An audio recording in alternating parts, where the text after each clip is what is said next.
Breakfast. The Radio Wammo Breakfast. Talking politics with Russell Norman. Yeah, let's talk politics. Russell Norman, co-leader of the Greens this morning. Morning, Russell. Morning, Wammo. How you going? Good. Parliament's in recess at the moment, so where are you today?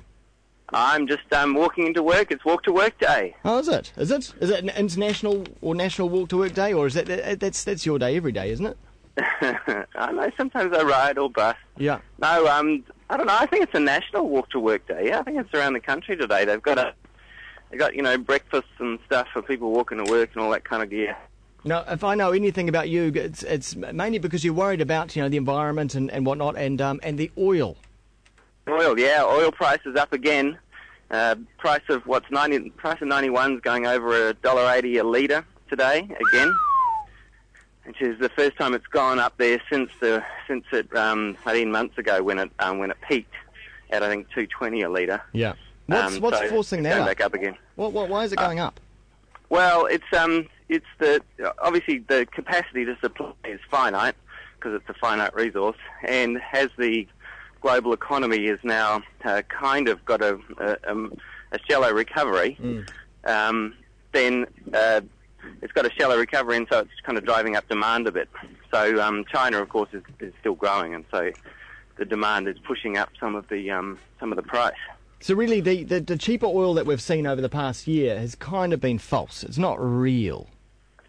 Well, I mean, it's real in the sense that as demand dropped off, the price came down.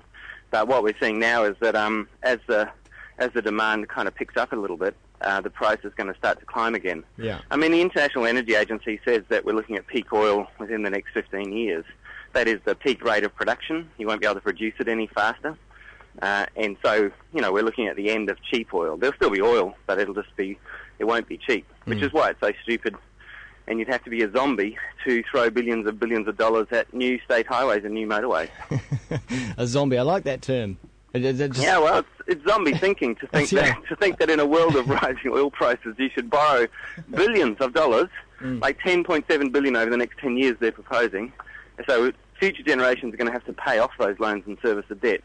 At the same time, they're going to face much higher oil prices and petrol prices, and they're going to be desperate for decent alternatives like public transport, walking and cycling. Yeah, and talking about public transport and walking and cycling and roads, what about this business in Auckland City at the moment where it's proposed under the new structure of the super city that all these decisions about roads and whatnot, even other stuff like what's happening on the waterfront, will be handed over to council-run operations that aren't accountable to the public, that they don't have to go out and ask people what they think. They're not even elected. Well, this is democracy, aka Fiji or New Zealand these days. So Canterbury looks like it's going to lose its democracy. Auckland is now lost its democracy because central government will appoint all the people that make all the decisions and then have some kind of front people who are elected who get to scream and shout a bit. So yeah, I mean, that's National's agenda, is to strip away local democracy, and they're doing it in Auckland and they're doing it in Canterbury.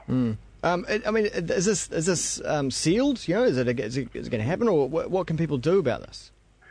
Well, I see the Herald seems to have finally woken up to it. I mean, we've been saying this now for 6 months, and so the New Zealand Herald finally seems to have realised what's going on. I mean, I guess better late than never.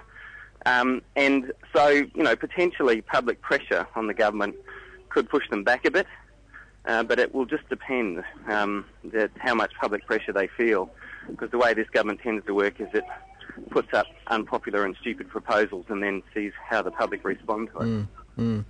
Let's move on from that, because I do want to talk about Sea Week. It's Sea Week this week, where a lot of science organisations are concentrating on what's happening in the oceans around New Zealand at the moment. And there's a lot of worry at the moment about fish stocks, and in particular, I'm not sure how it relates so much to New Zealand, our waters, but tuna, especially the bigger tuna, the big beasts, are under threat at the moment, and they're saying that within the next 5 to 10 years, they're going to be totally wiped out, gone. Yeah, I mean, tuna is a big deal for us because our Pacific neighbours, it's a really important resource for them. And what happens is the big international shipping fleets, particularly from Japan, but also from South America, come into the international waters between the exclusive economic zones of different Pacific countries, and they strip out all the tuna. And so those countries are losing an incredibly valuable resource and at the same time destroying really important biodiversity because there's tuna at the top of the food chain. Yeah. So it is a big problem internationally. Like the management of fisheries is a big problem internationally. Russell, what's going? You got some live music going on in the background there. Yeah. This is the walk to work kind of do down on the waterfront in Wellington. Is it do?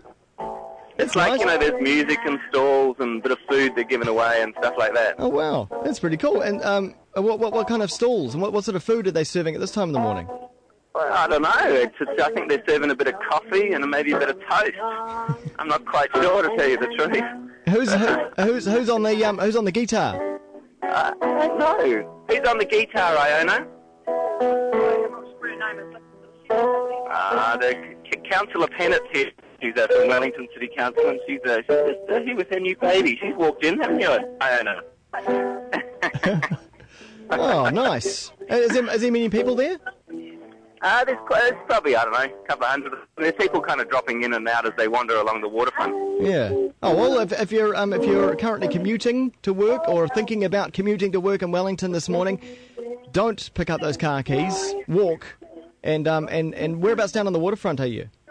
It's just it's kind of like near Frank Kitts Park. Frank Kitts Park. All right. Excellent. Yeah. Hey, thanks, Russell. All right, cheers, Wammo. Very nice. Cheers. See ya. Okay, bye. Co-leader of the Greens, Russell Norman, there with us, walking to work. That's quite nice, isn't it? 24 minutes past 8, coming up after the break. Got a track from Tiki called Music Has Saved Me. And also, not too far away from publicaddress.net, Russell Brown, talking issues of the day as well. The Geek Show. Well, a meme, the ideological version of a G. It's a very zeitgeisty. Pretty much every website on the planet now has one or more RSS feeds. Go over to search.twitter.com and look at search for Twitch hiker and just take screen grabs. And that can be quite tricky sometimes as well. And this is where Untangle comes in. Untangle? Yeah, untangle.com. It's the best URL you'll hear about this year. Join Helen and Calvin from thegeekshow.com. With 2 3s rather than 2 E's. 19am Wednesdays on the Radio Wammo Breakfast. Kiwi.